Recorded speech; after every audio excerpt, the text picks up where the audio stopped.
primer plato, Radio Cutipa.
Jorge, ¿todo bien?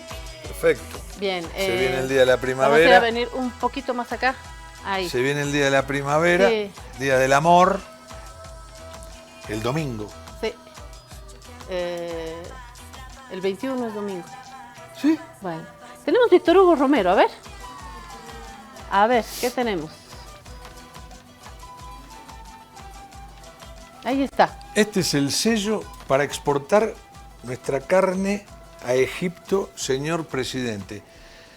Bueno, hay una vaca, el sello de Bolivia y detrás una imagen de faraón, ¿no? Sí, sí, está seguramente con los ojos en la economía, Víctor Hugo, ¿no? Ahora todos tenemos que poner el ojo en la economía, sí. Porque se trata de eso justamente, ¿no? Así es. Bueno, vamos al fútbol. ¿Tienes noticias en el fútbol, Jorge? Sí, porque se jugó la primera jornada de la Champions, que es el torneo de clubes más importante del mundo. Y todos, ahora, no es más que vos vivís en Sudamérica y pensás en Sudamérica solamente, no en la Libertadores. No, todos tenemos el ojo puesto en los partidos de Europa porque ahí están todos los mejores jugadores del mundo, ¿no? Y los grandes equipos del mundo. Y ganaron prácticamente todo. Ganó el Real Madrid, es decir, de los grandes, ¿no? El Real Madrid, el Barcelona, el Manchester City, el Bayern Múnich, grandes partidos. Bayern Múnich jugó un partido extraordinario y ya en la primera jornada se vistió de candidato. Le ganó 3-1 al Chelsea, tiene un gran fútbol, el Bayern. Siempre es un club extraordinariamente bien gobernado y es un club que tiene una diferencia con todos los demás clubes del mundo. Lo dirigen sus jugadores, sus exjugadores, los jugadores que lo llevaron a la gloria a partir del año 65. Esos mismos jugadores, todavía siendo grandes y todo, siguen manejando el club. No de afuera, no dirigentes, jugadores dirigentes. Bueno, y tenemos los resultados de la Champions, pero bueno, lo que vale decir es que el Real Madrid ganó 2-1 con 2 penales, una cosa que no es ahí inusual. tienes la tabla. No, estos son los partidos de Libertadores que vamos a aprovechar para decir que son resultados de cuartos de final. Vélez, Racing, un semifinalista va a ser argentino, uno de los dos, aparentemente puede llegar a ser Racing, que ganó de visitante en cancha de Vélez. River perdió con Palmeiras, que es el mejor equipo de Sudamérica, lejos, y que es, para decirlo, ¿no? Está dirigido por una mujer hace varios años, lo lleva maravillosamente bien, Leila Pereira, que además es una empresaria, es la dueña de la financiera más grande de Brasil. Podemos seguir viendo los resultados. Flamengo le ganó a Estudiantes de La Plata en el Maracaná 2-1 y Liga de Quito, gran resultado, Liga de Quito en Quito le ganó al São Paulo 2-0. Estos son los partidos de ida, falta la vuelta y ahí vienen las semifinales. Entonces va a haber seguramente un argentino, puede que sea casi seguramente un argentino y un brasileño disputando la final en Lima. Se va a jugar la final en el Estadio Monumental del Club Universitario en Lima. Y lo que decíamos de la Champions, el Real Madrid ganó 2-1 con 2 goles de Mbappé de penal. Pero la figura de esta primera jornada fue Marcus Rashford, que es un jugador inglés que estaba desahuciado. Y lo agarró el Barcelona, así como jugador desahuciado, como jugador libre, y hizo 2 goles fantásticos para el Barcelona ayer contra el Newcastle en Inglaterra.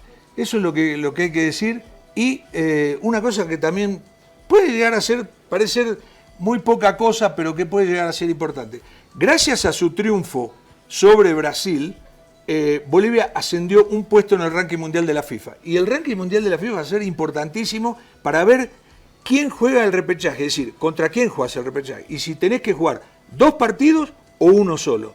Si Bolivia no está entre los 4 peores rankeados, va a jugar un solo partido. Si está entre los 4 peores, tiene que jugar 2. Y eso es muy, muy difícil. Pero yo te digo la verdad, le tengo una fe tremenda para el repechaje. Mucha fe. Hay muy buen equipo. El técnico ya sabemos lo que es un hombre muy positivo, que no es miedoso. Y además yo creo que Bolivia, aunque no juegue en Bolivia, aunque juegue donde juegue, se va a jugar esto en Monterrey y en Guadalajara, en México, el repechaje. Yo le tengo una fe muy grande, por razones futbolísticas. ¿Hay con qué? Esos son los apuntes futboleros, ojalá lleguemos a buen puerto y hoy sí vamos a llegar en el programa a buen puerto porque tenemos una entrevista con Susana Rivero, ella es abogada, usted la conoce porque ha sido diputada, ha tenido altas funciones en la Asamblea Legislativa Plurinacional, ha sido ministra en el gobierno de Evo Morales. Hoy Susana está en el ámbito de su trabajo profesional y queremos invitarla porque acaba de terminar una investigación sobre la gestión de la justicia en Bolivia y queremos hablar con ella sobre cómo se están desarrollando estos procesos clave en el país, una miradita general de la justicia y en la segunda parte estamos con nuestra colega Andrea Condori para ver esto que estaba pendiente, las redes sociales y cómo está el panorama político en la campaña, el uso de las redes sociales, seguramente hablaremos de guerra sucia, todo esto en los siguientes minutos, ese es nuestro menú para hoy. Y mientras nosotros estamos acá, en este momento conversando en vivo, también están en vivo charlando Donald Trump y Xi Jinping por teléfono. Es una reunión larguísima donde tratan temas bilaterales y donde se está, gestando un poco la visita de Trump a China, que puede ser una visita histórica. Están conversando, me imagino cómo será, ¿no? Una charla con varios traductores por lado y con temas. Y uno de los temas que están tratando, ahora lo vamos a comentar con Andrea, porque ella es la especialista en redes, es TikTok. ¿Por qué? Porque TikTok es la red mundial, donde todo el mundo a la noche, durante el día, está mirando TikTok, es China. Y estaba la amenaza de que fuera cortada para Estados Unidos. Pero ahí Xi Jinping está haciendo las gestiones para que pueda seguir en Estados Unidos TikTok, ¿no? ¿Qué pasará? ¿Qué pasará con TikTok y con la política? Vamos a la pausa, enseguida estamos junto a Susana Rivero. Señora, un paraguas, por favor. ¿Como este? El joven de Prode. El mismo. ¿No tuvieron uno más grande? ¿Como este? Más grande. Más grande sería pues la sombrilla, joven. Sí, perfecto, señora. Es que ya viene. ¿Qué viene? La lluvia de premios de Banco Prode. Vuelven los sorteos para los que ahorramos en la procuenta de Banco Prode. Y si tú mantienes o incrementas tus ahorros, ya estás participando. Un ticket por cada 100 bolivianos que mantengas en tu procuenta. Y 2 tickets por cada 100 bolivianos que incrementen tu saldo. Gana miles de bolivianos. Con ganadores en el área rural y urbana. Si aún no tienes tu procuenta del Banco Prode, ábrelo hoy mismo y empieza a ahorrar. Porque cuando llame Prode, ¡ganan todos! Banco Prode. Esta entidad es supervisada por ASFI. Actividad autorizada y fiscalizada por la Autoridad de Juegos. Ahora estás viendo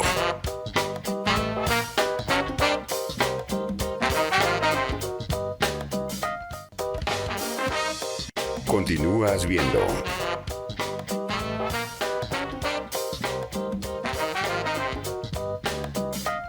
Señora, un paraguas, por favor. ¿Como este? El joven de Prode. El mismo. ¿No tuvieron uno más grande?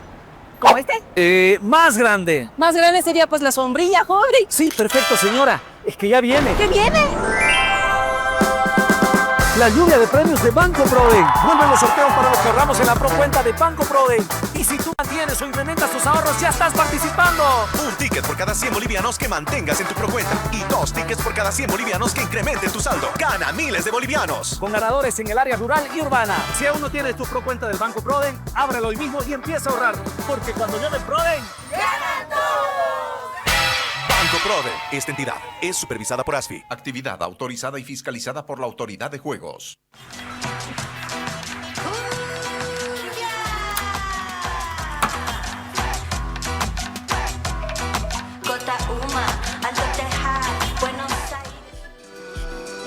Esta llave abría las celdas hace 150 años de la cárcel de San Pedro. Ahora creo que son un poquito más modernas, no mucho, pero es una joya, es una reliquia y es el símbolo de nuestro programa y se la vamos a prestar a Susana Rivero. Susana, que ya la había recibido Susana, pero no está mal hacer una copia más, ¿no? Claro que sí, un honor. Habrá que usarla para abrir caminos, para encontrar justicia, pero también para que acaben los odios, ¿no? Que eso nos hace mucho daño en Bolivia. Ese es el tema, por ahí pasa. Así es que por ahí pasa es el un futuro. honor que me la presten. Gracias por estar acá. Susana Rivero, que me decía, han cambiado un poco la guarida. Claro, Susana estuvo ya acá en la guarida y reiterarle que este es el lugar seguro, que queremos que sea plural para dialogar sobre lo que queremos del país, del mundo también, porque todo se está moviendo.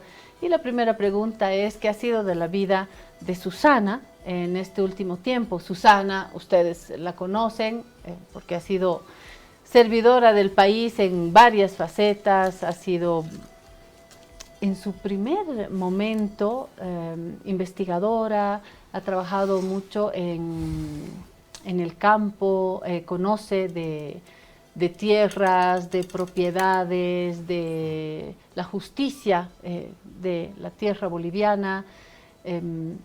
Posteriormente ha trabajado en la Asamblea Legislativa, ha sido parlamentaria, ha sido legisladora, ha sido presidenta de diputados. Susana. Bueno, en la transición del golpe de Estado, de la ruptura institucional, yo era vicepresidenta de la Cámara y me tocó casi toda la crisis a mí, ¿no? ¿Verdad?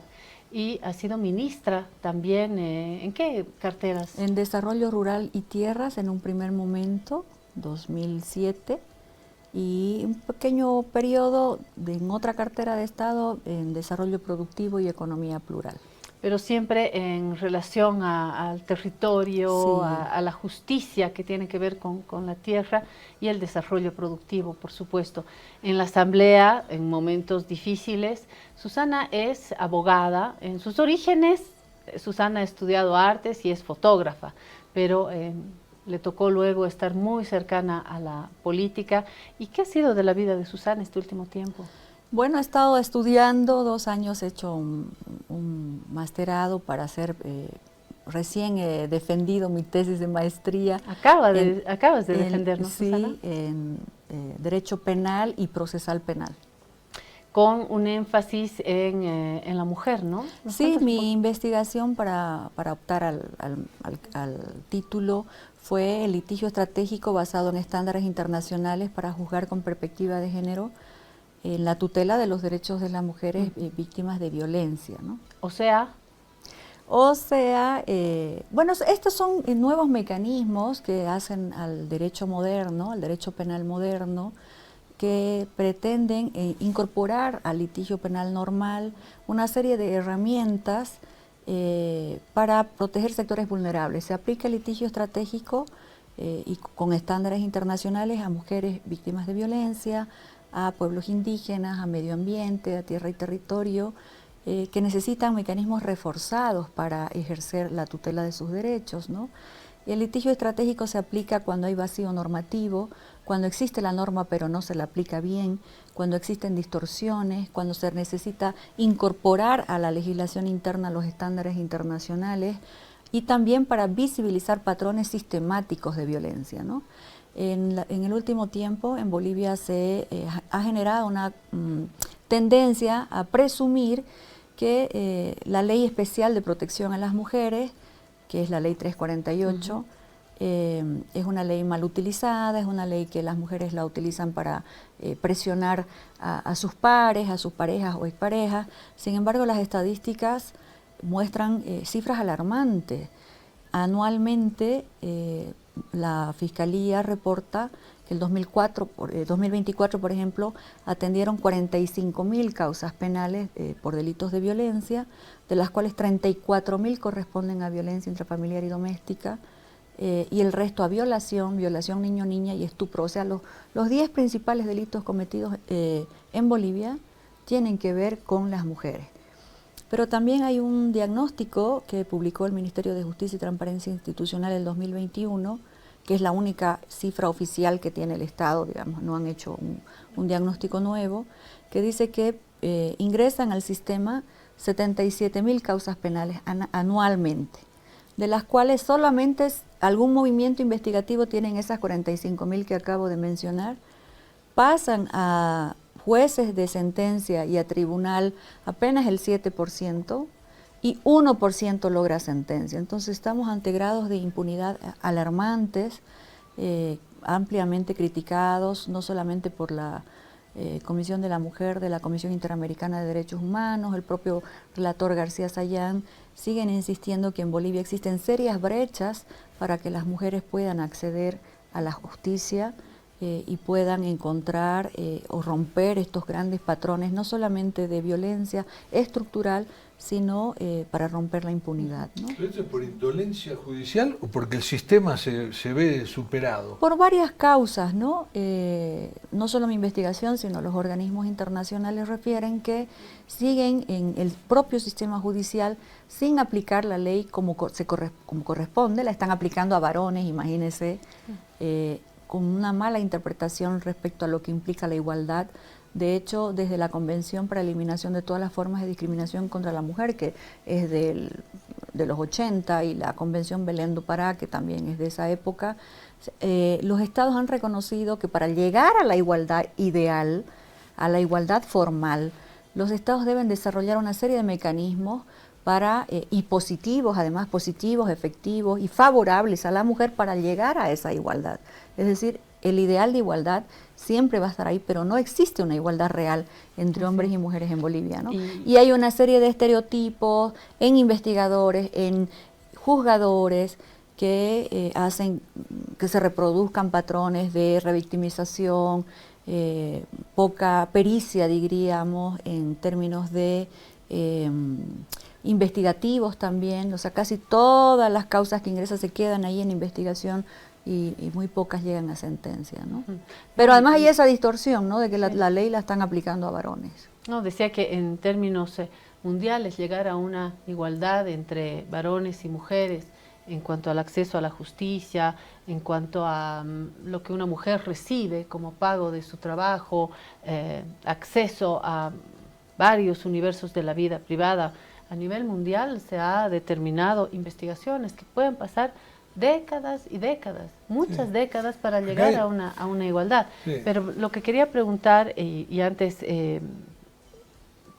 compartir con Jorge, que ha llegado hace poco al país, hace pocos años, es que esta ley 348 es una ley que ha sido muy debatida, un logro porque ha requerido una lucha política, de muchos movimientos feministas o de mujeres, sencillamente, para poder tener una ley que logre una justicia básica para todos estos hechos de violencia, ¿no? Como nos cuenta Susana, es violencia intrafamiliar, sobre todo en los espacios privados y distintos tipos de violencia, ¿no? Desde la violencia económica, violencia psicológica, hasta los feminicidios, que ahora sí Jorge sabe y comentamos acá la cantidad de feminicidios que se dan al año.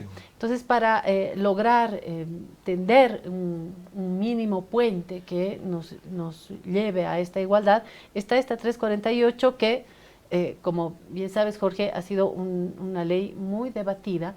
Y yo quería hacer mención a esto porque, Susana, anoche estuvimos en el aniversario 40 de la Fundación Friedrich Ebert, y ahí me comentaban algunas investigadoras del tema que hoy se pretende a la salida de este gobierno hacer modificaciones a esta ley y me dicen, por eso lo planteo, debes estar más informada que yo, eres especialista en esto, que incluso se está planteando hacer reformas que hagan que las mujeres que denuncian una violencia de un varón contra una mujer esté también expuesta a la cárcel. Me comentaban esto, que quieren hacer esta reforma en estos últimos momentos de esta actual asamblea, de manera que la mujer que denuncia, si no puede probar en determinado tiempo la violencia, ella misma sea puesta tras rejas.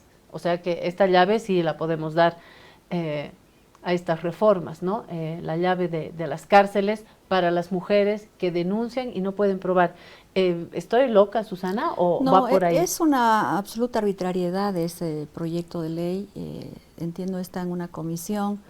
Es una pretensión que no va a ser aceptada ni por los colectivos feministas, ni por las organizaciones sociales, ni por la sociedad civil, y mucho menos por los organismos internacionales, por la simple razón de que hay un compromiso estatal al haber suscrito la Convención para la Eliminación de todas las formas de discriminación, que es, en inglés es la CEDAW, al haber ratificado la Convención Belén do Pará.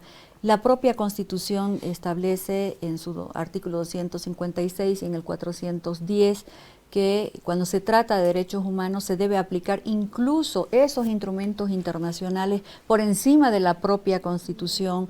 La Constitución Política del Estado, que todo el mundo sabe en Bolivia es producto de una asamblea constituyente, en su primera parte establece principios de no discriminación, ni sociales ni de género, y una protección especial a las mujeres, ¿no? Yo creo que esta es un intento de perforar este pequeño avance, porque insistimos que la 348 no es perfecta, que tiene todavía problemas, pero fue lo que en su momento político y social se pudo lograr. Creo que es un afán de hacer personas allegadas, digamos, a hombres que o no han tenido una buena defensa, porque en Bolivia también hay derecho a la defensa. Es decir, no es que la mujer interpone una acción y automáticamente todos los hombres son culpables. Hay un proceso investigativo entre medio. Los hombres tienen también derecho a la defensa, como en cualquier país. Quizás esos hombres que ahora se sienten víctimas no han tenido una adecuada defensa o definitivamente son culpables y quieren un marco de impunidad, ¿no? O también hay casos, ojo, las mujeres tampoco todas bajamos del cielo, hay mujeres también que con mala fe introducen una denuncia contra un hombre, pero como ya un acto de venganza, pero ya existe normativa, ¿no?, para sancionar cualquier denuncia falsa, o sea, cualquiera, no solamente estas que tienen que ver con la violencia contra las mujeres. Es decir, una denuncia falsa que no puede ser sustentada también tiene sanción. O sea, es un exceso, pero afortunadamente no creo que les den los tiempos, ¿no? Es un proyecto de ley. Pero hacer proyecto quiere decir que ya está en manos de los propios legisladores, ¿no? Pero es un proyecto que está en comisión, no ha pasado ni al pleno ni del Senado, ni ha pasado al pleno de diputados, y recordemos que para sacar una ley tiene que ser aprobada en ambas cámaras indistintamente, luego tiene que ser promulgada por el Ejecutivo. Le faltan muchísimos pasos. Y es absolutamente inconstitucional el anteproyecto ese que tienen. Como les digo, creo que es más un deseo de un grupo de parlamentarios que algo que pueda ser factible jurídicamente, ¿no? Ahora, yo quiero hacerle a Susana una pregunta con repregunta. Sí. ¿Hay mucha más violencia actualmente contra la mujer que antes? ¿Por qué? ¿Por qué digo esto? Porque antes no había la misma comunicación, la misma difusión de las cosas que hay hoy, ¿no? Entonces, por ejemplo, un médico deportólogo dice que la muerte súbita en el deporte, que hay muerte súbita, es la misma que antes, simplemente que antes no se difundía. Entonces, esta violencia siempre estuvo, ahora está acrecentada, y si está acrecentada, ¿por qué? ¿Qué es la causa de tanto feminicidio, de tanta violencia contra la mujer? Mira, en un primer momento, en sus primeros años, porque la ley 348 es de 2013, en un primer momento cuando hubo esa cantidad de denuncias, se atribuyó a que antes estos delitos eran de orden privado. Entonces, no sé, ¿quién podría investigar algo que era entre la pareja y se lo naturalizaba la violencia? A partir de esta ley se cambió, porque ese es un estándar internacional, a que esto es de orden público. Entonces, ahí recién conocimos la verdadera cifra de la violencia. Eso cambió todo. Cambió totalmente. Pero en este momento, con unas nuevas generaciones empoderadas sobre sus derechos, mujeres que saben que no les pueden empujar, que no las pueden controlar, que no les pueden gritar, que no les pueden privar del uso de sus celulares o de estudiar, por ejemplo, ahí hay una resistencia patriarcal y machista por parte de una cultura, de una tradición que impera en Bolivia, donde está en refriega, digamos, el dominio de ese cuerpo femenino, que algunos varones creen que siguen siendo dueños de ese cuerpo femenino y les está costando asimilar que ese otro ser tiene derechos, tiene autonomía y además ahora tiene voz. Sí. Es lo mismo que yo sostengo y que lo hemos hablado con Claudia. Yo creo que el hombre no aceptó, no toleró el empoderamiento de la mujer. Así es, pero y ahí viene el tema de la violencia. Sí, y ¿sabes qué? La recomendación 33 de la CEDAW dice, hace una interpretación en el año 2002 respecto a esto de la igualdad, ¿no? Y interpretó el Pacto de Derechos Civiles y Políticos en el artículo específico que habla de las libertades.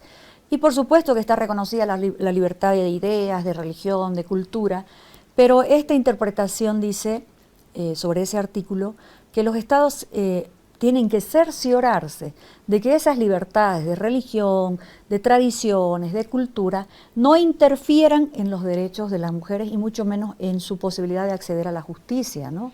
Entonces, ahí donde hay un conflicto, digámoslo en un inicio, un conflicto, posteriormente se torna en un escenario violento y la mujer se atreve, porque no todas se atreven a denunciar, ojo, hay todavía esta tradición que el entorno familiar le dicen no lo denuncie, es el padre de los chicos, ¿no?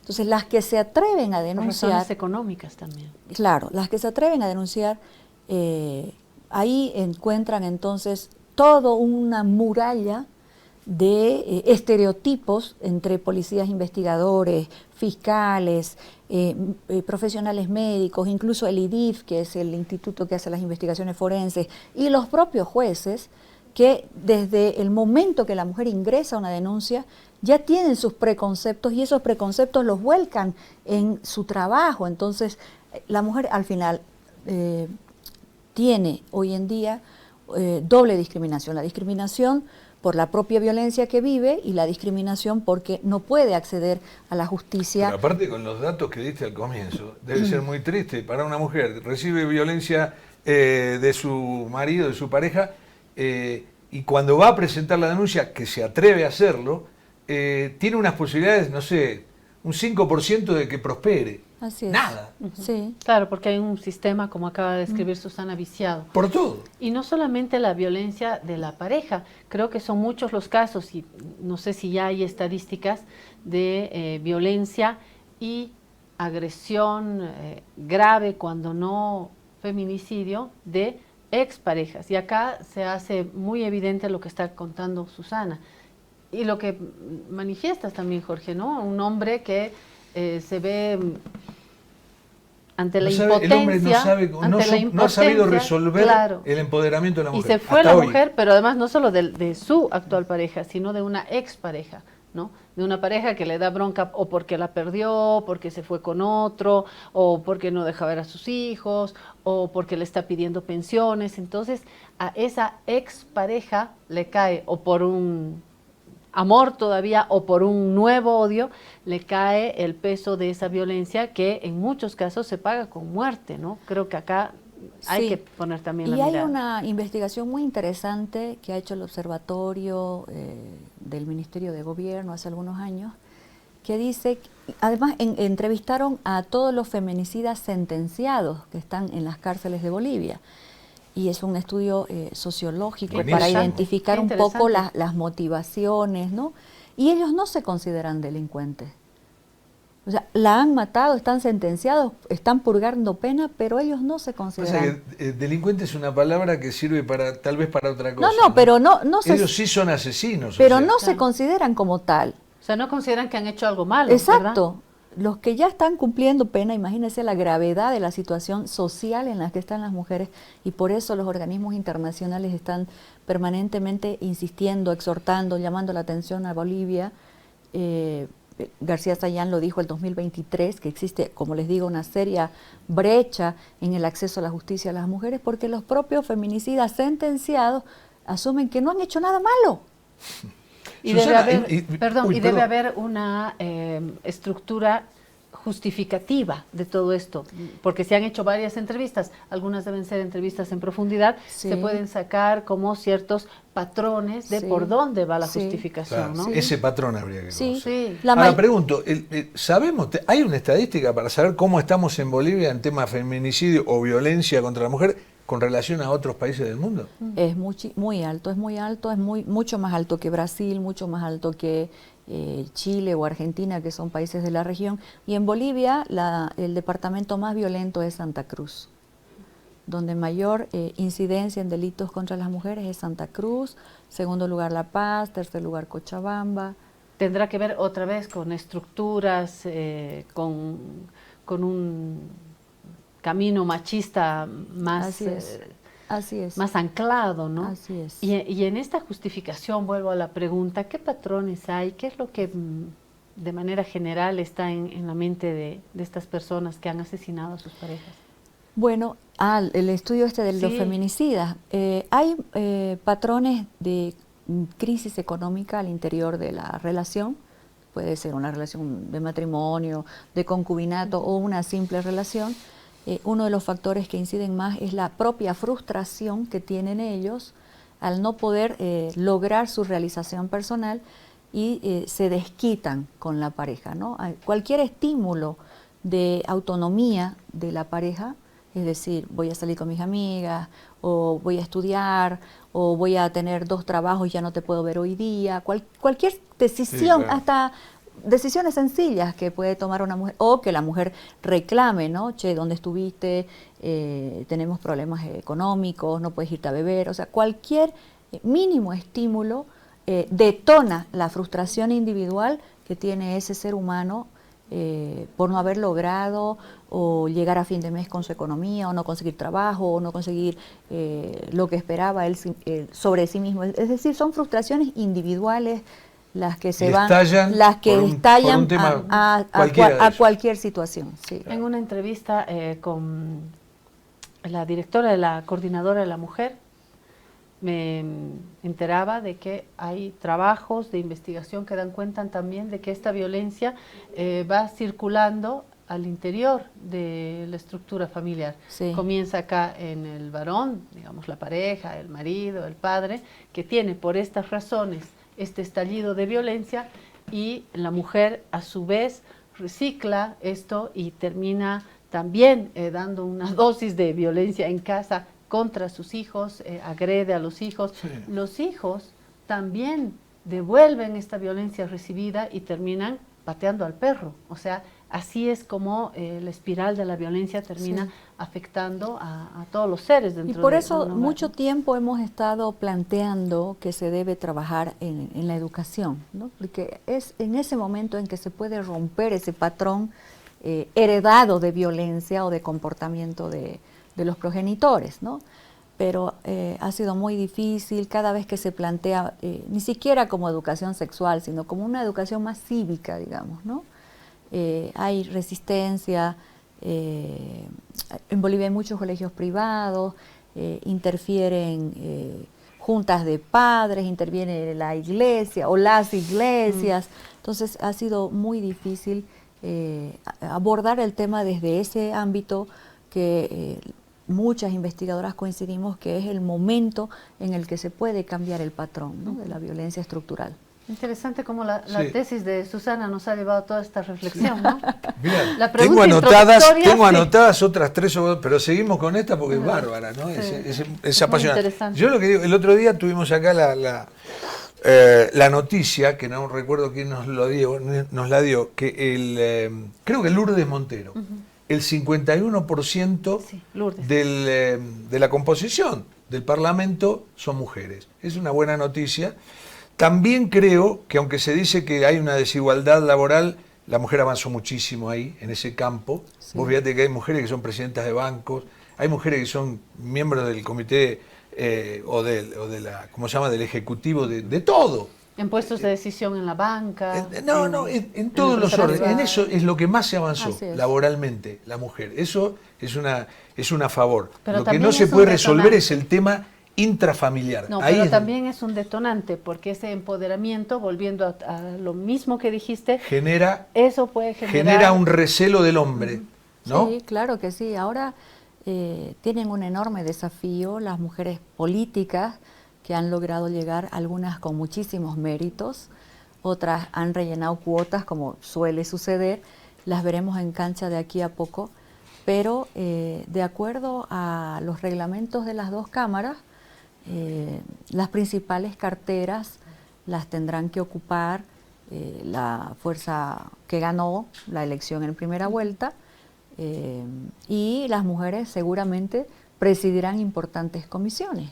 Las comisiones más importantes donde prácticamente se hace todo el tratamiento legislativo, la primera comisión es la de Constitución, la segunda es la de Justicia Plural, la tercera es la de Planificación.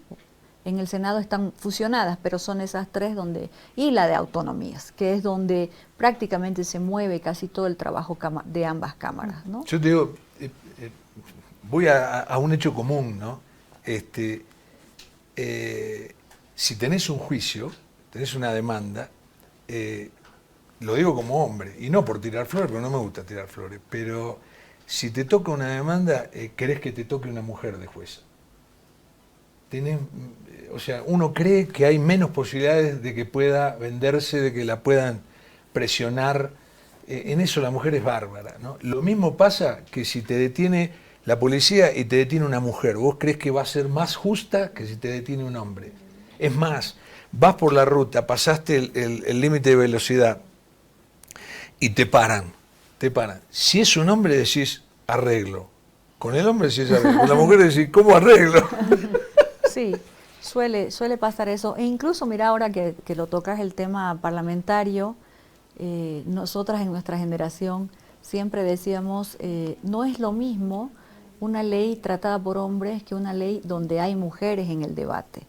De hecho, mira, incluso desde la ley que modificó la ley INRA, digamos, ¿no? Hicimos 5 decretos primero y luego una ley, agraria. La reforma agraria, la ley de tierras. Si no hubiera estado, bueno, no es por vanagloriarme, pero si no hubiera estado yo en ese momento de ministra, nunca hubiera existido ese artículo que dice que si la tierra está siendo trabajada por la mujer, el título sale a nombre de la mujer. Porque antes ¿no? la mujer no podía No- ser no podía ser titular Es de una locura. tierras, ¿no? Qué Entonces, disparate. y así han habido una serie de leyes, muchísimas, han sido 2 generaciones de mujeres que han participado, y por eso esperamos mucho de estas nuevas que superen estos 5 años de peleas y jaloneos, de gritos y de histeria, y que más bien tengamos mujeres potentes, no importa si ¿Pero qué te tienen, parece? Yo si te puedo tienen decir- profesión o no, Claro. pero que sean mujeres que sean dignas del curul que van a asumir de aquí a pronto, Mirá, ¿no? yo integré muchas redacciones, ¿no? Y me acuerdo cuando las redacciones eran prácticamente todos hombres, ¿no? En los diarios. Y luego empezó la inserción de la mujer. Y cuando empezó la inserción de la mujer, el hombre decía, ¿y esta qué viene a hacer? ¿Y esta qué hace? Pero la mujer ponía límites. Una mujer ponía límites a lo que antes era sin límites. Y cuando viene, ahora está totalmente mezclado, casi por igual. Y bueno, se mejora muchísimo Sí. el ambiente, todo lo Pero ahora, laboral. si se fijan ustedes, hay muchas figuras que van a entrar a ese parlamento, hombres Sí. que todo el mundo conoce. ¿Y cuál es la mujer Exactamente. figura que todo mundo conozca que va a llegar a ese Parlamento. Las vamos a conocer cuando Claro. cuando lleguen a sesionar, Pero pues no las conocemos. Podemos hacer un diagnóstico, no hoy, pero a Habría- sugerencia de Antonio Costas, que estuvo acá en La Guarida, dijo, tenemos que ver un poquito quiénes son, no Sí. solamente cuántos hombres, cuántas Así mujeres, es. de qué fuerza política, sino también quiénes son, conocer sus nombres, su formación, de Claro, dónde su trayectoria, vienen, porque me para imagino ver- que muchas son Exacto. lideresas políticas, no necesariamente académicas, porque esa asamblea siempre necesita ese equilibrio, ¿no? Después del Estado plurinacional que hemos construido a partir del 2009, ya no es una asamblea solamente de doctores, de magísters, ¿no? También entran ahí líderes y lideresas políticas con amplia trayectoria que sería bueno empezar a conocer, ¿no? Ahora, no es porque existan más mujeres, y es un hecho histórico, que la asamblea será un lecho de rosas, ¿no? Hay que ver quiénes son, cómo van a actuar. Así es. Paralelamente, y creo que hay que hacer una mesa también para hacer este análisis, una mesa, podemos invitar a gente que esté haciendo estos diagnósticos pre próximo gobierno y pre próxima Asamblea Legislativa Plurinacional para ver cómo se pinta esto. Creo que paralelamente hay que mirar también la disminución del componente indígena en la Asamblea Legislativa, porque indígenas y mujeres han sido como los dos logros del último año, por lo menos en términos de número, ¿no? No quiere decir que por ser indígena uno vaya a mejorar la Asamblea, o por ser mujer uno vaya a hacer mejor la Asamblea, pero creo que se estaba en esta ruta de equilibrio y lo indígena no está precisamente en un primer lugar. Yo ¿no? creo que todavía no hemos conocido los nombres, porque no nos olvidemos que hay curules establecidos por ley que van directamente por usos y costumbres. O sea, esos son números que no varían, que no pueden moverse. Así como tú tienes cantidad de plurinominales, como tienes cantidad de uninominales, tienes también las circunscripciones especiales de las que sí o sí ha tenido que llegar gente, y ahí habrá que ver si han llegado, por los números parece que han llegado más mujeres que varones, ¿no?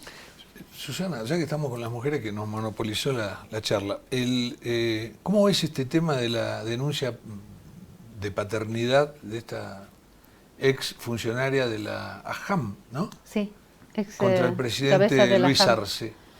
Pues, esta mañana salió una noticia que estábamos comentando antes de empezar el programa, que el presidente Arce se defenderá en libertad frente a esta denuncia de paternidad, ¿no?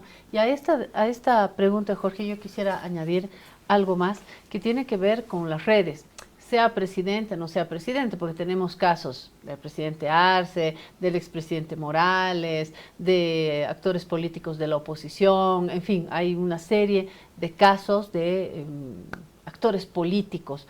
A lo que pregunta Jorge, yo quisiera añadir cuánto inciden las redes también, porque me ha parecido llamativo, cada vez menos llamativo, pero no deja de llamarme la atención, que cuando sale una denuncia así, se difumina en redes, obviamente con su condimento político, pero sale también la respuesta, ¿no? He visto una agresión contra esta persona, contra esta mujer que denuncia a Luis Arce por paternidad, y luego ha salido en las mismas redes una serie de acusaciones contra ella misma, ¿no? Que fue autoritaria, abusiva. Entonces, a la mujer que denuncia, a la mujer que públicamente también hace algo, le llueve, ¿no? Le llueve, y esto se disemina muchísimo en redes sociales. No sé cómo ves más allá del caso específico del fenómeno. bueno, yo lo podría analizar desde 3 puntos de vista. Primero, el ético. Primero, El El ético. ético. O sea, si tú eres una persona de bien, independientemente del cargo que ocupas, debes asumir las responsabilidades de tus actos en todos los ámbitos, en el ámbito familiar, en el ámbito extrafamiliar, en la sociedad, y más aún si se trata de un dignatario de Estado, ¿sí? Para mí es inadmisible tanto lo que se acusa al expresidente Morales como en este caso, y que no hayan tenido éticamente ellos la decencia de asumir su responsabilidad ante el tipo de denuncias graves en ambos casos, ¿no? De asumir defensa. No, pero asumir su responsabilidad de dar la cara, de defender, de acudir, de asumir ¿no? Desde el punto de vista ético. Yo repudio desde todo punto de vista, primero, el abandono del menor en el último caso, porque si tienes duda de si es tuyo, eso es muy fácil de resolver, es simplemente una prueba de ADN simple, se resuelve en 5 días, según la denuncia que hace la madre del niño. El presidente fue informado hace más de un año, o sea, un año ha tenido para verificar si era o no el padre del menor. Y la normativa boliviana, que es concordante con la normativa internacional, protege el interés superior de los niños. Tienen doble protección. Por lo tanto, perfectamente pudo haberse resuelto esto hace un año. Yo no estoy entrando a opinar sobre las relaciones. Ambos son mayores de edad, podrían haber tenido la relación que quisieran. Yo estoy reprochando la falta de compromiso ético de haber resuelto este tema en su debido momento, y lo mismo el expresidente Morales, ¿no? Que se le denuncia de cosas gravísimas como haber cometido estupro con una menor, ¿no? Ese caso es mucho más grave incluso que este. Ambos los repudió. Ahora, jurídicamente, el último caso. Yo creo que ahí hay un error de vía, porque este es un asunto familiar, no es un asunto penal. Inicialmente debe resolverse la filiación del menor, es decir, es o no es el hijo, él deberá asumir los derechos que asisten a ese menor. Esa es la primera prioridad, el interés superior de ese menor, si es o no es su hijo, y si es, pues asumir la responsabilidad legal que todos los padres tienen en Bolivia, jurídicamente hablando. Sin embargo, él ha ido, por las noticias que dice Claudia, ha ido a declarar en la vía penal, pero ha ido a declarar hace como una semana, y recién esta semana se le ha denunciado por abandono de mujer, embarazada. Ese sí es penal, pero la denuncia es después de que ha ido entonces, ¿de qué le están investigando a Luis Arce en la vía penal si es un asunto familiar y de filiación? Claro. O sea, la vía familiar tiene un juez que no tiene nada que ver con el juez penal, y no hay fiscales tampoco, ¿no? Sí. Entonces, por eso digo, es reprochable la forma en la que ha asumido el tema, al decir que se ha enterado por la prensa. Yo creo que lo que fue pobre es la declaración cuando le preguntan, y él dijo: me defenderé ante la justicia. Pero no, claro, yo creo que la respuesta correcta es: no tengo nada que ver, me defenderé en si la es justicia. que no, si es que tiene certeza de que no. Pero si te falta esa primera parte. Pero además, igual, Jorge, aunque te hagan una denuncia falsa, tú voy a ir mañana, ahorita, en media hora, me tomo un avión ahorita, si tú tienes certeza de que no es tuyo, claro, y de que esto es una operación política. Vas en 5 minutos tu avión, o te tomas a Cochabamba y vuelo cada 2 horas o cada hora, y no puede hacer esto en avión presidencial, ojo, porque es un asunto privado. Ahorita voy a Cochabamba. Muy buena observación esta, ¿no? Claro, voy ahorita a Cochabamba y aclaramos este asunto, sí. Ahora, en medio de esto está la contaminación política, ¿no? Que no es para salvar, pero sí está.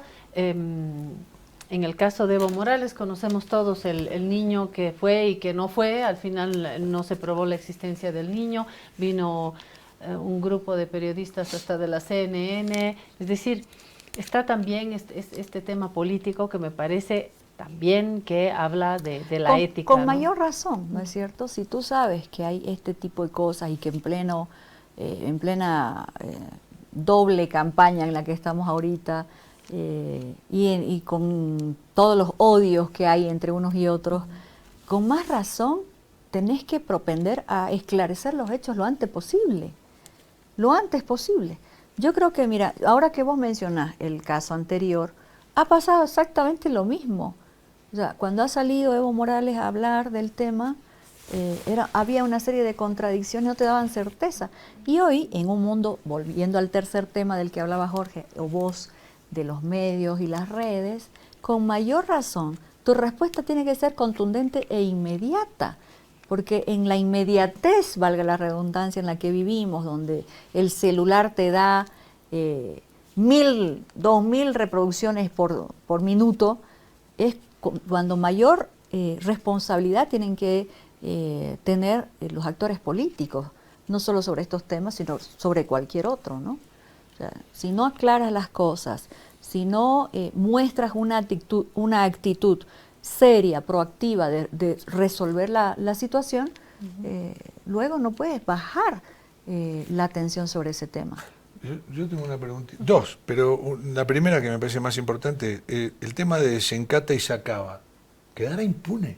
Porque es un hecho gravísimo y al final se va diluyendo, como pasa. Y yo amplío, me voy a colgar de esta pregunta de Jorge para ampliar, mire, hemos dado vuelta a la página, a todos estos procesos. Creo que la ciudadanía siente a través de los medios, de los titulares, que ha habido como un giro así muy brusco de la justicia, que de la noche a la mañana realmente vemos movimientos, por lo menos que nos llaman a una explicación de los procesos del gobernador Luis Fernando Camacho, de la presidenta del gobierno transitorio Yanine Áñez, del líder cívico Pumari, que envuelve estos casos de Sencata y Sacaba, y parece que hay como un giro político dentro de caminos judiciales. No te sorprenderá, Susana, ¿cómo lo explicas?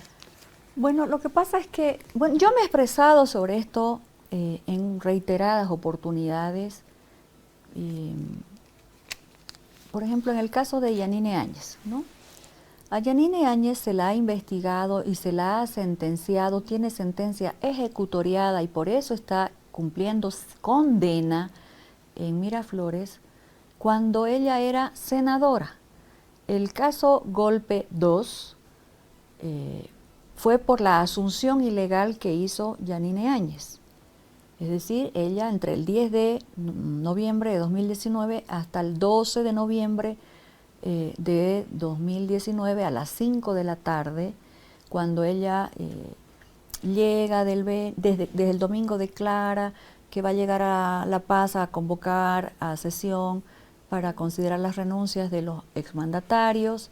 Ella sabía, entonces ella devela que conocía perfectamente el procedimiento que debía seguir. Ella debía llegar, considerar las renuncias, convocar a ambas cámaras, elegir nuevas directivas cumpliendo los reglamentos camarales, y esa persona era la que debía haber asumido, o quienes estaban en línea de sucesión.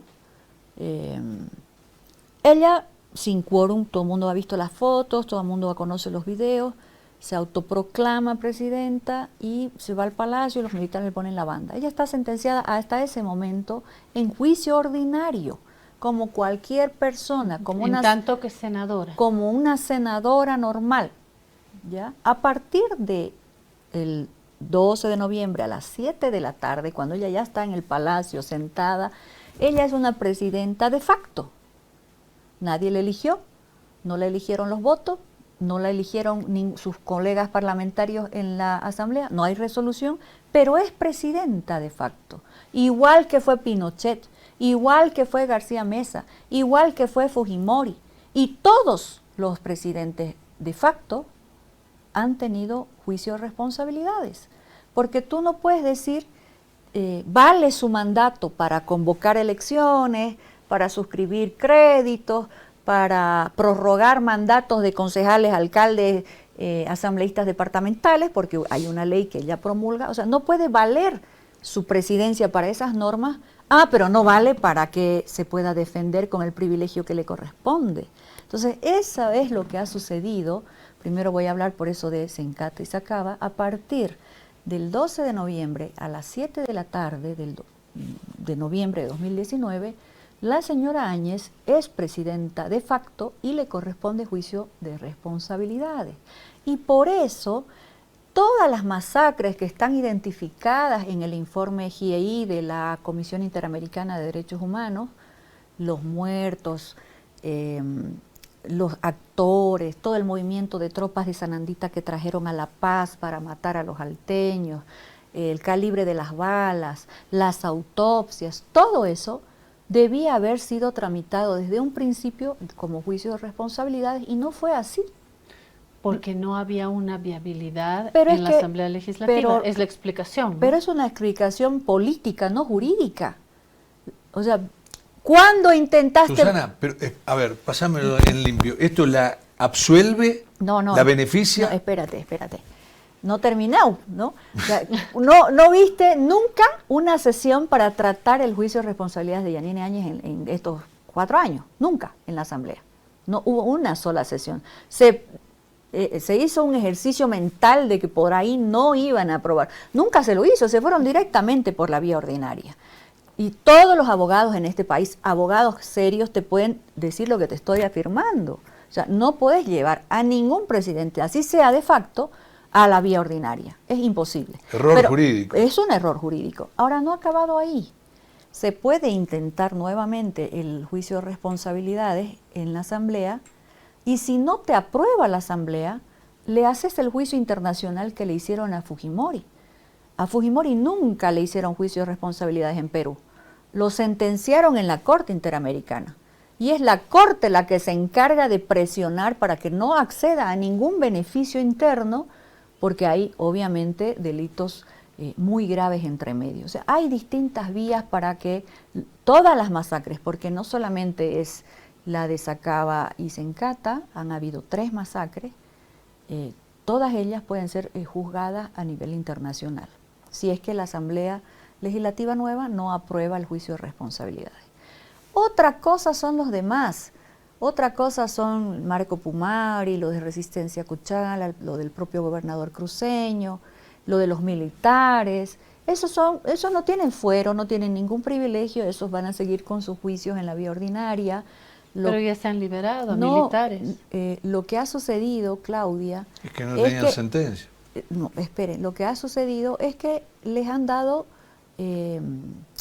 para que se defiendan en libertad. Ustedes saben que hay medidas cautelares. Cuando inicia un proceso penal, se valora si esa persona se va a someter o no se va a someter al proceso, si hay peligro de fuga o no hay peligro de fuga, si va a obstaculizar, si va a amedrentar testigos, y esas son valoraciones que hacen que una persona o se defienda en su casa, con una detención domiciliaria, con permiso al trabajo, por ejemplo, o simplemente en libertad llana, pagando una pequeña fianza, bueno, no es pequeña, un monto económico importante, o que vaya con detención domiciliaria. No es la regla que la gente vaya con detención en cárcel, no es la regla que la gente encare su proceso penal detenido en una cárcel. Eso sucede si hay peligro de fuga, lo que les estoy comentando. Lo que ha sucedido hasta acá es que todas estas personas se van a defender en libertad, pero sus procesos siguen.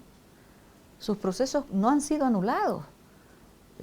Algunos ya están sentenciados. Pero en algunos casos habrá riesgo de fuga, me imagino. Bueno, eso tendrá que valorarse en cada caso, lo harán los fiscales, los acusadores, los propios jueces, pero por ejemplo en el caso de Yanine Áñez, que ya cumple sentencia como senadora, ella va a seguir ahí porque han planteado una revisión extraordinaria de sentencia y les han rechazado en Sucre hace unos 2 días, ¿no? Te hago esta pregunta que me parece clave.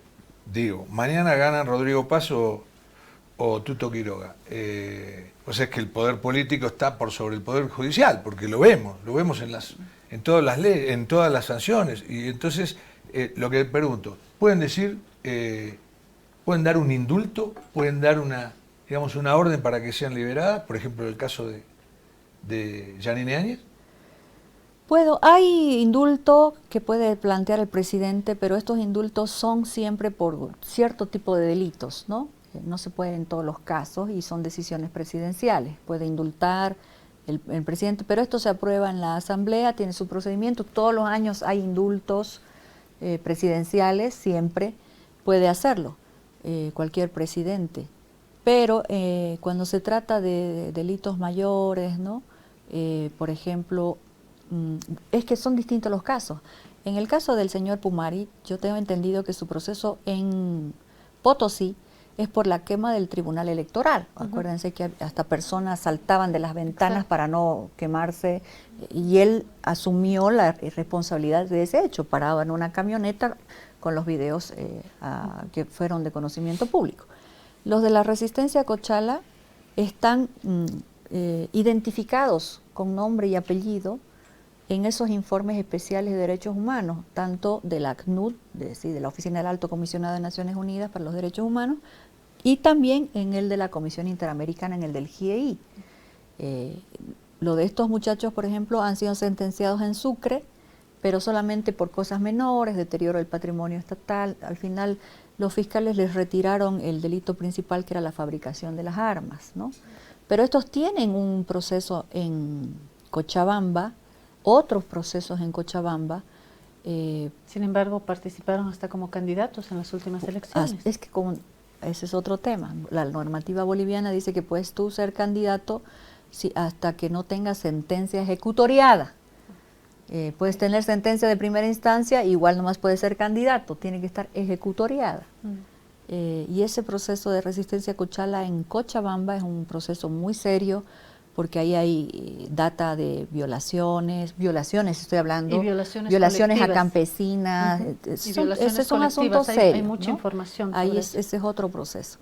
El del señor Camacho, su proceso es por no solamente la seducción de tropas, ¿no? La movilización de gente a La Paz, ¿no? La contratación de policías de inteligencia para hacer toda una logística acá en La Paz en 2019 y después el cohecho, ¿no? Pagarle al comandante de la Fuerza Aérea para manejar el avión, para usar los aviones militares. Ese es su caso del señor Camacho, y que solamente lo han mandado a su casa para que se defienda en libertad. Pero los procesos continúan. Ahora, es evidente lo que vos decís, a mí me llama mucho la atención la actitud del presidente del Tribunal Supremo de Justicia. Está en todos los actos públicos, está siempre detrás de los políticos, está siempre en los medios de comunicación, cuando hace declaraciones políticas. Cuando los que hemos conocido, bueno, no solo los de ahora, sino los de antes incluso, presidentes de Suprema, eran gente muy sobria, muy seria, que se dedicaba a su trabajo, se comunicaban con la población a través de comunicados oficiales y exclusivamente institucionales. No había esta romería de relaciones públicas que ahora uno ve tanto en el Ministerio Público como en el Supremo, ¿no? O sea, realmente me parece muy raro. Y lo que hace que la gente tenga esta sensación que me acabas de comentar, ¿no? De que al final las decisiones no van a ser jurídicas, sino políticas, ¿no? Seguro. ¿El Poder Judicial en Bolivia, podemos decir, es independiente? ¿Lo podemos decir así, en una palabra? No.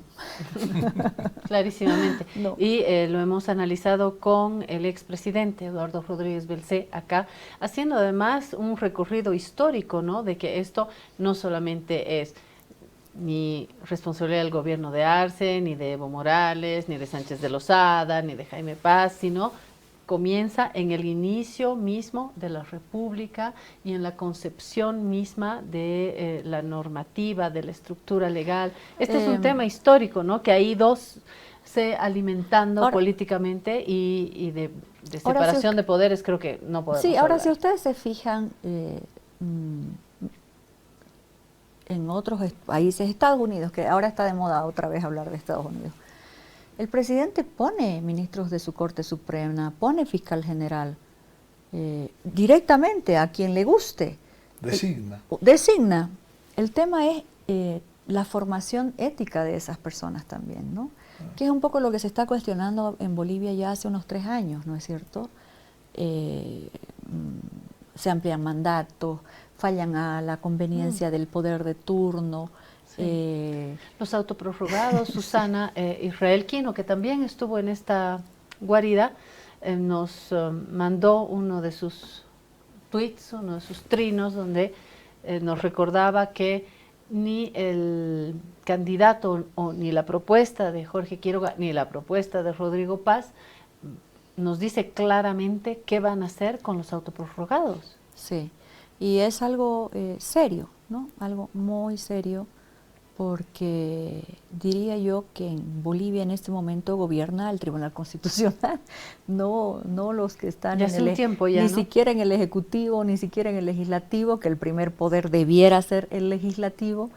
Pero ahí hay un tema también, y lo dije aquí creo que la anterior vez que conversamos, Claudia.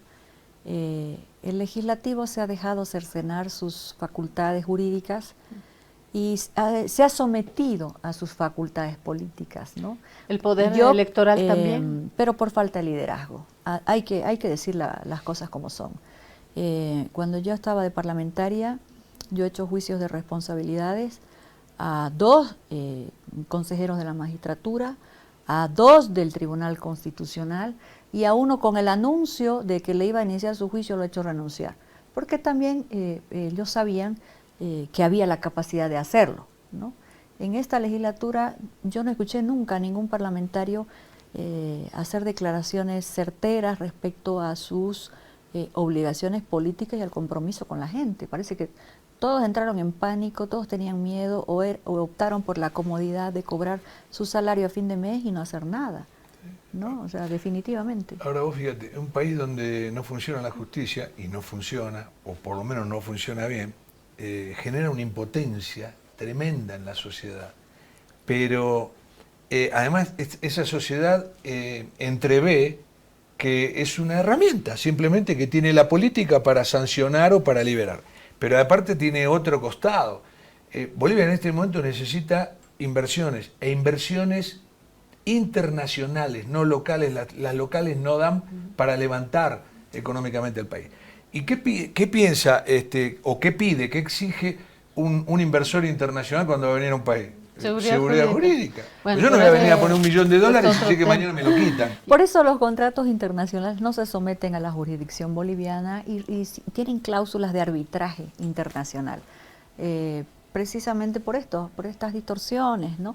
No se puede generalizar. Yo conozco jueces muy probos, que están muchísimo tiempo en ejercicio, conozco también investigadores muy competentes, pero hay los que la gente conoce, y te lo dicen, ¿no? Antes me cobraban para hacer algo chueco, ahora me cobran para hacer su trabajo, dice la gente, ¿no? Claro. Jorge, por favor, tu papelito. Vamos a secuestrar porque ya no hay más preguntas. Se acabaron las preguntas porque tenemos que ir a nuestro segundo bloque. Pero, Susana, ha sido un placer, que quisiera que se repita. Creo que ha sido una buena idea invitar a Susana. Excelente. Tenemos muchas más preguntas en el papelito. El papelito lo vamos a guardar aquí en este libro que dice El Conde de Montecristo, y lo vamos a volver a sacar. Y les voy a devolver la hermosa llave para que me la presten la próxima vez. Por favor. Para seguir abriendo diálogos de lo que a veces la gente no se atreve a decir. Claro. Verdad. Y continuaremos con este análisis, con esta tarea pendiente, ver qué componente tiene la Asamblea Legislativa, qué pasa con estos procesos, la justicia para dar más justicia a los sectores vulnerables como las mujeres, las niñas y los niños. Vamos a volver a invitar a Susana, que ya tiene su llave. Nos vamos a la pausa y volvemos a hablar de redes sociales, de la guerra sucia en estas campañas, con una colega acá de Aviala, con Andrea Condori. Va a ver qué le va a interesar. Ya volvemos. Señora, un paraguas, por favor. ¿Como este? El joven de Proven. El mismo. ¿No tuvieron uno más grande? ¿Como este? Más grande. Más grande sería pues la sombrilla, joven. Sí, perfecto, señora. Es que ya viene. ¿Qué viene? La lluvia de premios de Banco Proden. Vuelven los sorteos para los que ahorramos en la procuenta de Banco Proden. Y si tú mantienes o incrementas tus ahorros, ya estás participando. Un ticket por cada 100 bolivianos que mantengas en tu procuenta y 2 tickets por cada 100 bolivianos que incrementen tu saldo. Gana miles de bolivianos. Con ganadores en el área rural y urbana. Si aún no tienes tu procuenta del Banco Proden, ábrelo hoy mismo y empieza a ahorrar. Porque cuando llame Proden, ¡ganan todos! Banco Proden. Esta entidad es supervisada por ASFI. Actividad autorizada y fiscalizada por la Autoridad de Juegos. Ahora estás viendo.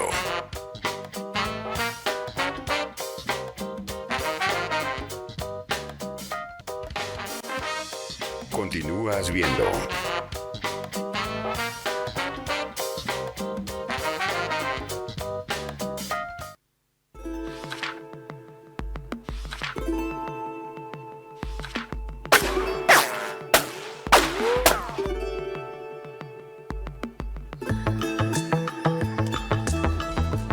No hemos puesto el telón de la llave, sino el telón de Bonnie and Clyde, porque Andrea es o Bonnie o Clyde o los dos juntos, porque somos todos parte de esta comunidad en Aviala, todos cómplices de esta pasión por hacer periodismo, por hacer televisión y redes, ¿no? Lo sabrá Andrea Condori, joven colega, hemos compartido acá en Aviala algunos momentos en el programa, y Andrea está muy pendiente de lo que sucede en redes. De hecho, es el brazo operativo también en Aviala.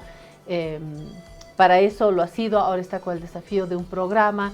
Y bueno, aquí, allá, cocinando, lavando, limpiando, desempolvando, vamos a estar cerca porque creo que nos interesa lo mismo, que es un periodismo de buena fe.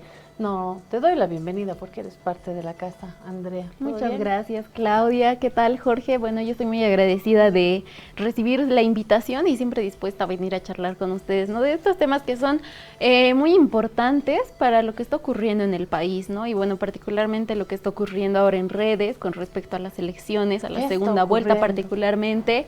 Y bueno, es un fenómeno básicamente, ¿no? Porque son distintos factores que se mezclan en todo esto que está pasando, ¿no? Que en primera instancia que es un factor contextual tal vez, que son las elecciones, ¿no? La previa electoral, la previa de la segunda vuelta, que ya de por sí viene acompañada de un tinte de incertidumbre, ¿no? De que no se sabe lo que está pasando por la crisis económica, la crisis política, crisis social. Entonces de por sí ya eso dificulta el contexto. Ahora, posteriormente la guerra sucia. Ojo, retrocedo y te interrumpo, porque todo lo que acabas de decir pudo haberse dicho también en la primera vuelta. ¿O hay algo que caracterice este segundo momento, que lo diferencie del primero? Puede que sea igual, puede que ahora tenga más intensidad, ¿no? Porque ahora simplemente tenemos dos contrincantes. Ya son las finales. Ya, ¿no? Son las finales, exactamente, que solo existen dos contrincantes, ¿no? Y en medio de todo esto existe esto de lo que es la guerra sucia, ¿no? La guerra sucia que el Tribunal Supremo Electoral ha tratado de hacer, de evitar estos ataques, calumnias, difamaciones entre estos dos oponentes que han estado atacándose tal vez por medio de las redes sociales, ¿no? Hasta el Tribunal Supremo Electoral tuvo que suscribir un acuerdo para evitar que esto pase, ¿no? Ya hay sanciones. Hay vuelvo sanciones, a interrumpir porque ya hay una lista de medios que no han respetado las normativas para los medios y el Tribunal Supremo Electoral ha emitido sanciones a ciertos medios. Nosotros, lero, todo bien, no tenemos ninguna falta en ese sentido y hay que celebrarlo. Pero obviamente esto no es una tranca para la guerra sucia. Me gustaría saber cómo la definimos, qué es guerra sucia y qué es una campaña limpia. Así es. Primero, para empezar, como lo que decía, son tres factores, ¿no? Las elecciones, la etapa electoral, la guerra sucia y las redes sociales, ¿no? Son tres factores que se mezclan y forman todo este fenómeno, ¿no? Que podría llegar a ser hasta una hiperrealidad política, ¿no? Hiperrealidad en el sentido de que se construye opinión con base a lo que salen en las redes sociales, ¿no? Videos manipulados, imágenes hechas por inteligencia artificial, encuestas falsas. Entonces, tal vez para citar a un teórico es Jean Baudrillard, un filósofo francés que hace referencia a esta hiperrealidad, ¿no? Y es peligroso, ¿por qué? Porque la población y los votantes... lo hacía ya en otros momentos, Así ¿no? es, lo hacía ya en otros momentos, y lo peligroso de esto es que la población, la sociedad, define su voto y elige por quién va a votar con base más a lo que ve en TikTok, lo que se viraliza en TikTok, en Facebook y en memes, que un programa de gobierno, ¿no? Ahora creo que las principales imágenes políticas no son Rodrigo Paz ni Tuto Quiroga, sino que son sus vicepresidentes Edman Lara y JP Velasco, que hacen diario TikToks, lives en TikTok, y bueno, están aspirando a un cargo muy importante, ¿no? Que es la presidencia de la Asamblea Legislativa y la vicepresidencia, que no es un cargo menor, pero que prefieren irse por este lado, ¿no? De hacerse virales. Y bueno, es peligroso, ¿por qué? Porque la gente se basa su voto en lo que ellos viralizan a través de sus redes sociales. Te hago una pregunta, porque vos fíjate hasta qué nivel llegaron las redes sociales, ¿no? Es decir, uno se entera primero de las noticias por las redes sociales y luego por el periodismo, por los medios. Y no es solamente por una cuestión de inmediatez, porque también los medios tienen sus páginas web y sus redes y tienen también la inmediatez. Pero es que las redes sociales tienen un atrevimiento o una carta blanca para decir cosas que los medios tienen que certificar. Y vos fíjate con este tema de la supuesta paternidad del presidente Luis Arce, esa denuncia que tiene, todo el mundo la vio primero en redes sociales.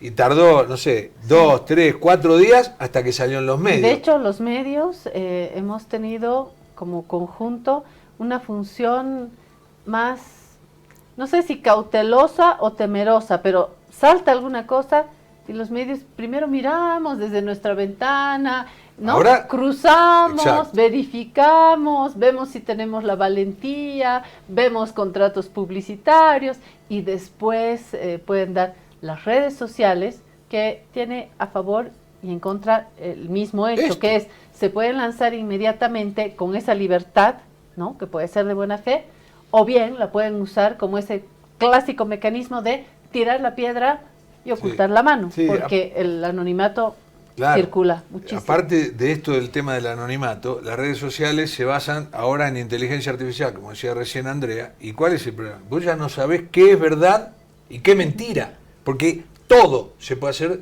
con la inteligencia artificial. Pero te quiero preguntar una cosa que yo como me encanta, me apasiona este tema. ¿Cuál es la red vamos a hacer un ranking, cuál es la red número 1 del mundo? En el mundo En el mundo. está debatiéndose entre TikTok y Facebook. ¿Y para vos? Yo uso más TikTok. Ahora uso más TikTok. ¿Y crees Perfecto. que TikTok va a ocupar claramente un primer lugar y que Facebook se va a convertir en una red ya más viejita? Sí, está pasando ya eso, ¿no? Estamos en pleno debate entre ambas redes sociales. TikTok todavía no llega a ser el top 1 en redes sociales en Bolivia, sigue siendo Facebook, pero ya dentro de poco lo va a ¿Por superar. Pero no es en Bolivia, pero en el tiene, resto del ¿qué mundo. tiene de sexy que va a quitarle el lugar, según tu práctica? TikTok es por el contenido rápido, ¿no? Que el contenido puedes simplemente bajar y bajar, scrollear y ver un montón de contenidos en muy poco tiempo, ¿no? En Facebook todavía tienes que leer un poco más, tienes que entrar, tienes que investigar un poco más, ¿no? TikTok te da la información completamente inmediata con el riesgo de que no sepas si es real o no, ¿no? Acá ya entra mucho este fenómeno audiovisual de manipulación de audios, manipulación de videos, imágenes. Salió justamente una imagen entre el ex vicepresidente Álvaro García Linera y Edman Lara, justo la que está en pantallas, Sí, que está hecha con inteligencia artificial, y bueno, mucha gente creyó que realmente era una imagen real, ¿no? Y muchos no se dan la tarea de investigar si es una fuente real o no, ¿no? Y se quedan con esta imagen, y bueno, ya sacan sus conclusiones con base a estas imágenes, ¿no? Y con eso vuelvo al punto de la hiperrealidad, ¿no? No obstante, podemos definir que TikTok hoy es la número 1 del mundo. No, TikTok. todavía no. Acá en Bolivia. Pero en el resto del mundo. En el resto del mundo creo que todavía no. Y entonces la 1 para vos es Facebook. Sí, No, según están, estadísticas, ahí están. ajá, exactamente, están todavía peleando por el primer lugar. Se pasan, el otro se vuelve a pasar, vuelven al Pero primer sin puesto duda y de así. aquí a unos meses probablemente TikTok sea la primera red Y social en el TikTok mundo. es China y Facebook es norteamericana. Así es. Facebook Tercera, es ¿quién ubicarías? ¿Qué red? Probablemente X, ¿no? Pero lejos. Pero lejos, sí, porque X es un poco más un espacio de opinión, ¿no? De opinión Sí. para periodistas, Aunque tengo politólogos. la idea, así es muy intuitiva, Andrea, que X en el formato se ha ido pareciendo a TikTok o a Facebook porque permite hacer eso. Antes X solamente veías, ha tuiteado algo, ¿no? Ha tuiteado, vemos que ha tuiteado y tenía un límite y era texto, ¿no? Y punto. Y además era la red como del periodismo, de ciertos sectores Sí, más sí. específicos. Pero hoy uno entra en X y yo puedo decir, ¿estás tiktokeando? No, estoy en X, porque es video. Entonces también hay aguas que se van Pero pareciendo. tiene una peculiaridad, como dijo Andrea, es más opinión, porque viene desde el periodismo. Entonces ya generó parte. una tendencia y todo el mundo opina en X. Así es. Y cuarta, TikTok nos despeinamos más, ¿no? Es Así es, más y bueno, guaraicheo. en realidad todas las redes sociales han ido adoptando esta lógica de TikTok, ¿no? Antes Instagram ni Facebook tenían este espacio que son Reels ahora por Facebook e Instagram, y bueno, ahora estas dos redes sociales han adoptado ¿Qué es un esa reel lógica. para mi abuelita que nos está Un viendo? Reel básicamente es lo mismo que TikTok, pero en Instagram y Facebook, ¿no? Es que el TikTok ha sido un fenómeno muy fuerte en todo el mundo, ¿no? Entonces las redes sociales todas, incluyendo Facebook, Instagram, han adoptado esta nueva lógica, ¿no? De ver los videos cortos y tener que scrollear, y bueno, adoptaron este nuevo espacio que tienen ahora las nuevas redes sociales, ¿no? Y es por básicamente subir a la lógica, ¿no? A lo que está en tendencia ahora. ¿Qué es más importante, los medios o las redes sociales? Los medios de comunicación. Para mí ¿Todavía? los medios de comunicación. ¿Todavía? Ahora no, ahora sin duda las redes sociales. Es por el medio que todo el mundo se entera lo último que está ocurriendo, ¿no? Y bueno, los medios de comunicación todavía se toman el tiempo de corroborar la información, de ver qué es lo que está pasando, ver sus fuentes, y eso hace que los medios de comunicación sean, entre comillas, más lentos. No, pero aparte hay un hecho muy sencillo. Las redes sociales pueden vivir sin los medios no pueden vivir sin las Chicos, redes la sociales. charla está muy interesante, pero nos tenemos que ir. Así que gracias, Andrea. Quiero volver a invitar a Andrea para hablar de esto antes de que pase el tiempo. De hecho, la próxima semana me quedó cortito. Culpa de Susana Rivero, que está tan interesante. Volvamos con este tema porque creo que hay que hablar desde este nuevo ámbito de las elecciones, de la guerra sucia, pero también de la violencia contra la mujer. El control vía estos aparatitos es tremendo y lo quisiera desarrollar con Andrea. Así que gracias, Andrea, por estar con nosotros y que tengamos un lindo fin de semana, disfrute, descanse y nos vemos el lunes en esta guaririta. Vea todas las películas de Aviala, están bárbaras. Sábado y domingo, particularmente 22 horas con 30 minutos. Chau, chau, chau, chau.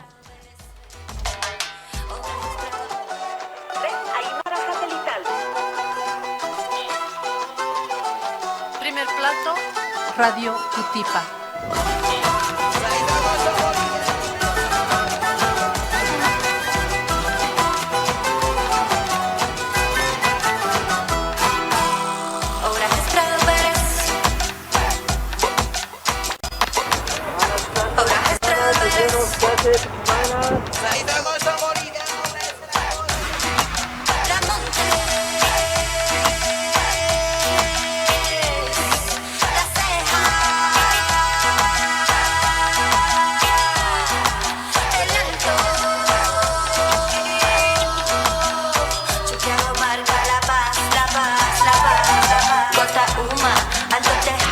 Buenos Aires, centro de la paz, Achachicana, Achumani.